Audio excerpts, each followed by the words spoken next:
The Wheel of Time. I've been hooked on that show ever since the battle scene in the first episode at the Two Rivers. So I decided to make one of the buildings inspired by that town right here this week on Tabletop Witchcraft.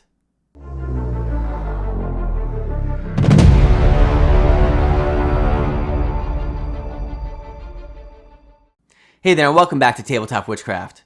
This week I took a few minutes to look at the crafts on my shelves and realized I really don't have a lot of homes for my medieval village.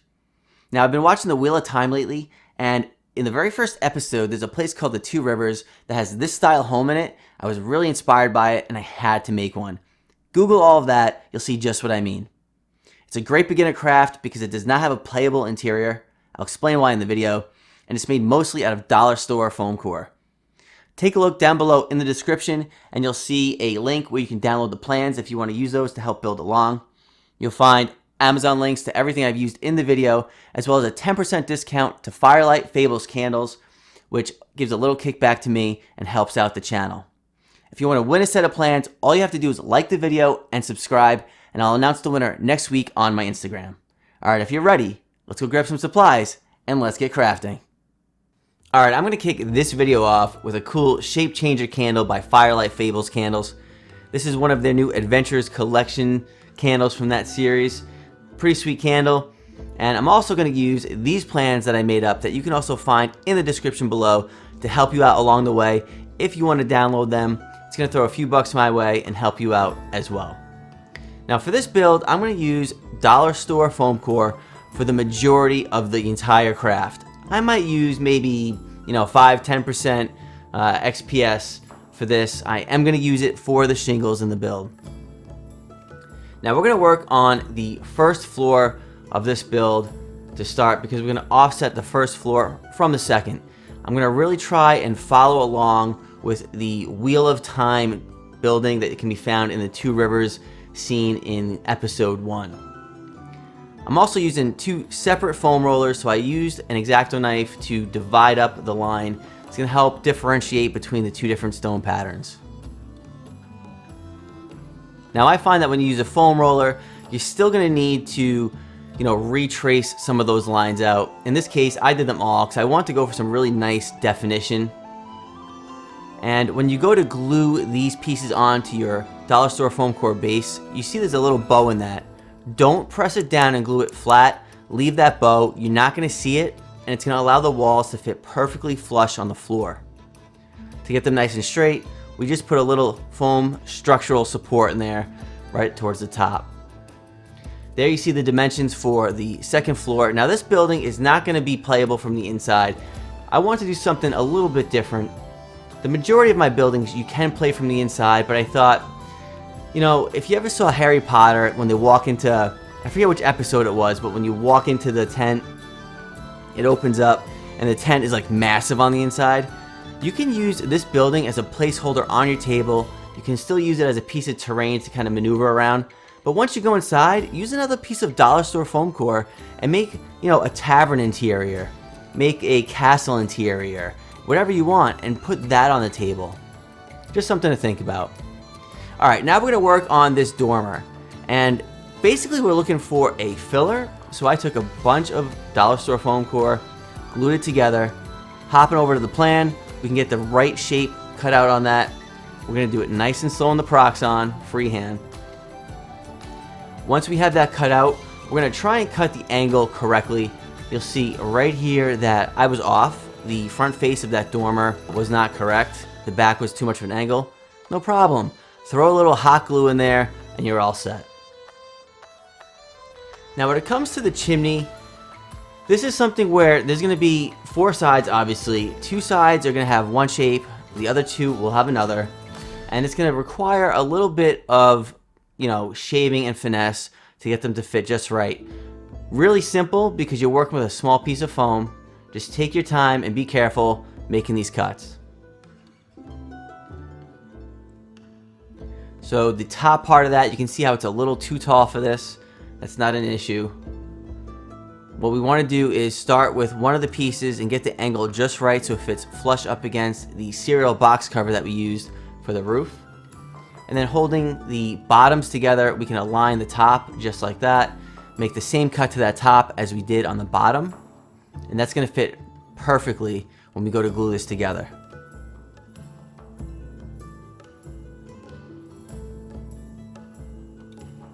Alright, now I used the plan to get the holes for the chimney lined up just right, and you want to use a really sharp X-Acto when you're doing this.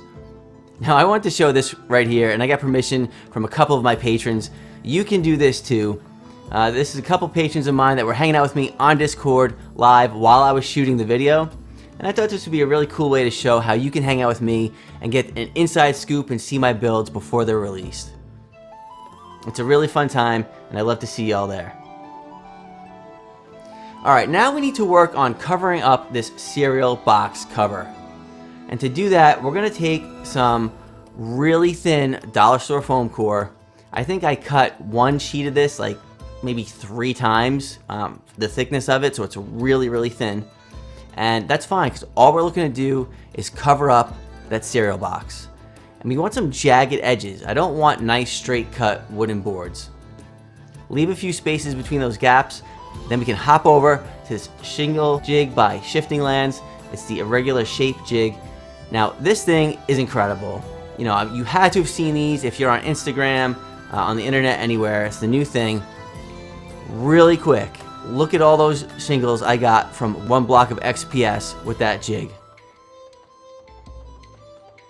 Now the way that I like to put the shingles on the roof is I take a ripped end and I use that as my exposed end. Now I'll have a nice straight piece that I can line up my new shingle to. It's going to butt up just like that, nice and straight, and I can keep working my way up the top. It'll be offsetting all those shingles. Now when you work over a dormer like this, I don't recommend using tacky glue like you see right here. I would use tacky glue for most of the shingles, but I would use hot glue around the dormer. Now this piece, you can just get that cut off of the plans if you want. We're just putting a nice beam over the top of the roof. And now with this wire brush, we want to get really rough with the shingles. Rough them up really good. It's going to put a really nice texture on it, and it doesn't matter if you rip some off, which I was surprised at how few I ripped off. It's going to put a really cool look to it. Now these are supposed to, simulate some other, supports coming out through the roof. I recommend putting some toothpicks in those for some more support.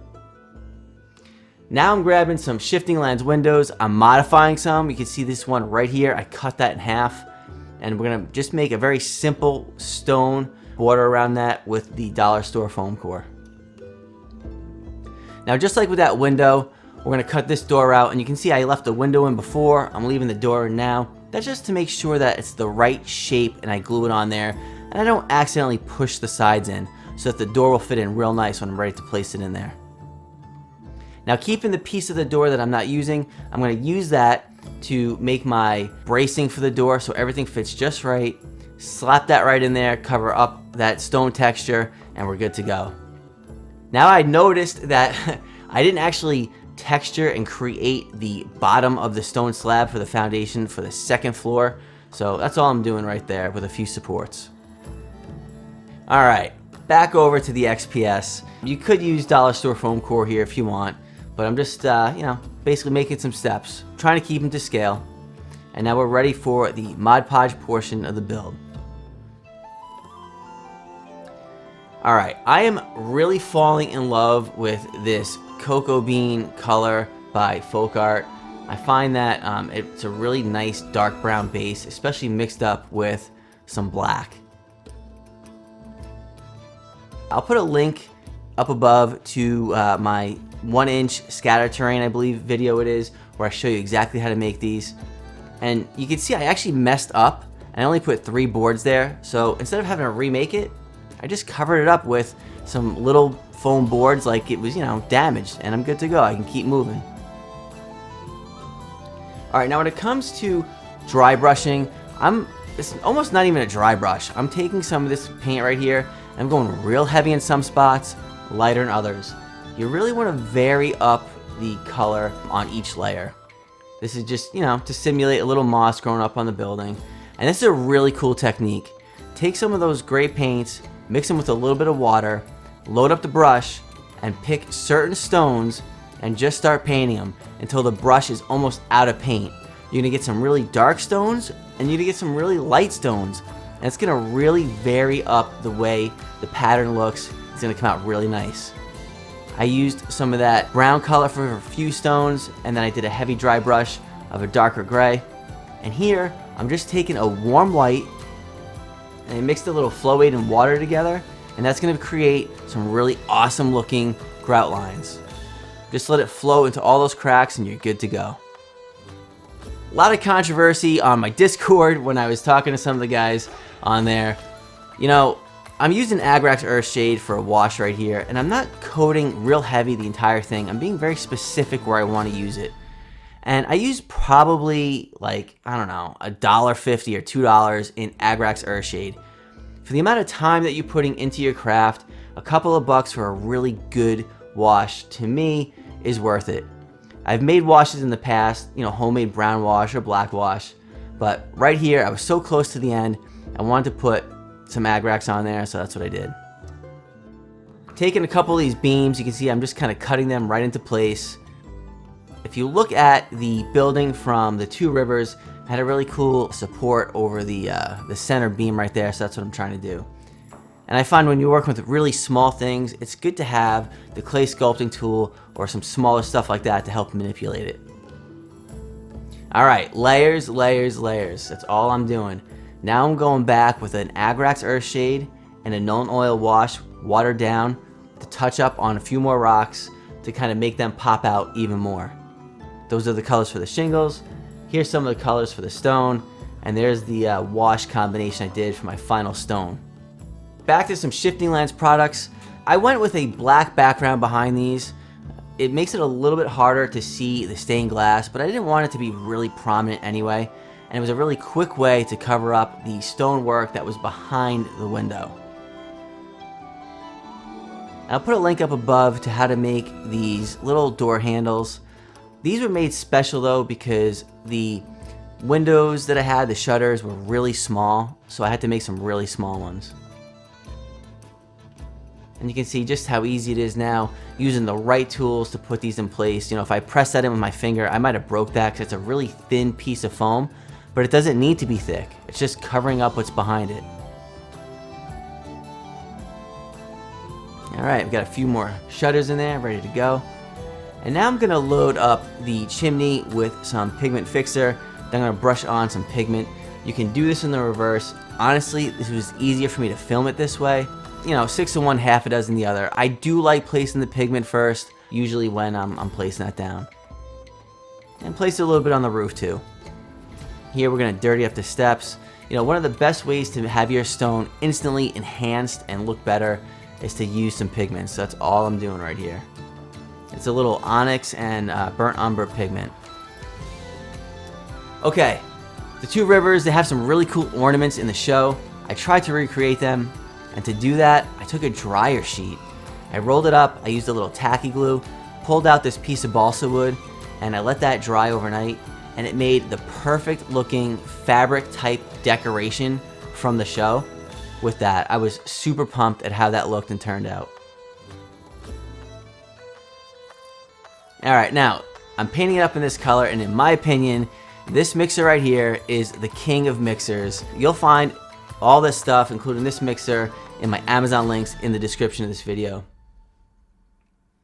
Alright, we paint this thing up, paint them all up actually, and then I'm going to do another wash, pretty light, with some Agrax Earthshade, and we're all set painting up. Real simple paint job on these. Now, what I did was take a little butcher's twine, I painted it brown, I undid a few strands, and then I super glued them to these ornaments. All I'm doing now is taking the remainder of it, twisting it onto some super glue, and it actually sets really quick with this twine super glue, so that's something cool to keep in mind. Using these colors, our handles are ready to go. I'm just trying to make them look, you know, like a wrought iron type of look. And again, back to these really fine tweezers to help place everything. Using your fingers on this really would kind of be a pain in the butt. And vary up all the shutters too. All different looks. Alright, now, Diorama Precipice, in love with their products. Absolutely amazing. They're delicate, something to keep in mind. If you're going to have younger players smashing into these things, you might want to go with something a little different. But if you got some players that can kind of keep an eye on what they're doing and not mess things up, you cannot go wrong with Diorama Recipe. Holding things in place with hot glue, and then wherever the hot glue is, we can cover it up with some of the greenery, and this build is ready for the table.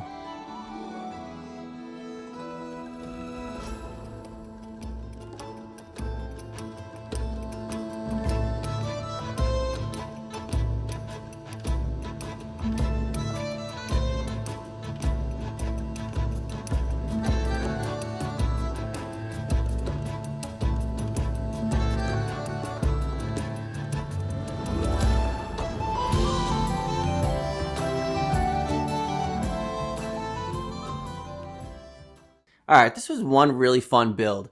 And for me, one of the things that made it really fun was that it wasn't planned. I just grabbed some supplies and started crafting it, and really sometimes those are the most fun to create. Try some of the techniques out used in this video, like that whitewash for the grout lines. I found that worked out really well, and I will definitely be using that in the future. Don't forget, like and subscribe. That enters you into a chance to win a free set of plans where I'll announce over on my Instagram next week. And also, like and subscribe if you just like the content. I really appreciate that, as well as visiting me over on Patreon as well. I've got a lot of really cool tiers over there. And now I just want to take a quick second to thank Nico and the Hunts Photo and Video in South Portland, Maine, for also helping out the channel, giving me a few discounts on gear that I need, which helps bring everything to you in the quality that I can. Show them support. If you live in Maine, Portland, South Portland, stop in, say hi, and check out their gear. It's a great store, and I really recommend checking them out. All right, until next time, I'll see you around.